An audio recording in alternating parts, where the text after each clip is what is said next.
How to unlock a permanently locked Snapchat account. In this video, I will show you how can you easily unlock a permanently locked Snapchat account.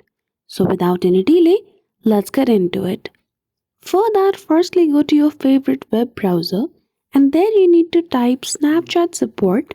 After you type Snapchat support, click on the first link or you can directly click on my account has been permanently locked option below. That will direct you to a page where it has the instruction to unblock your account.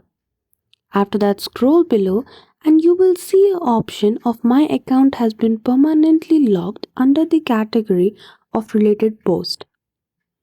Click on it and you will see a page where Snapchat has requested you to send an appeal if the block for your Snapchat account is wrong and you do not agree with it. Make sure you send the appeal and provide as much as detail to Snapchat. And you need to wait for at least 30 days after you send appeal to Snapchat. And that's all. That is how easily you can fix the issue with permanently blocked Snapchat account. So I hope you found this video helpful.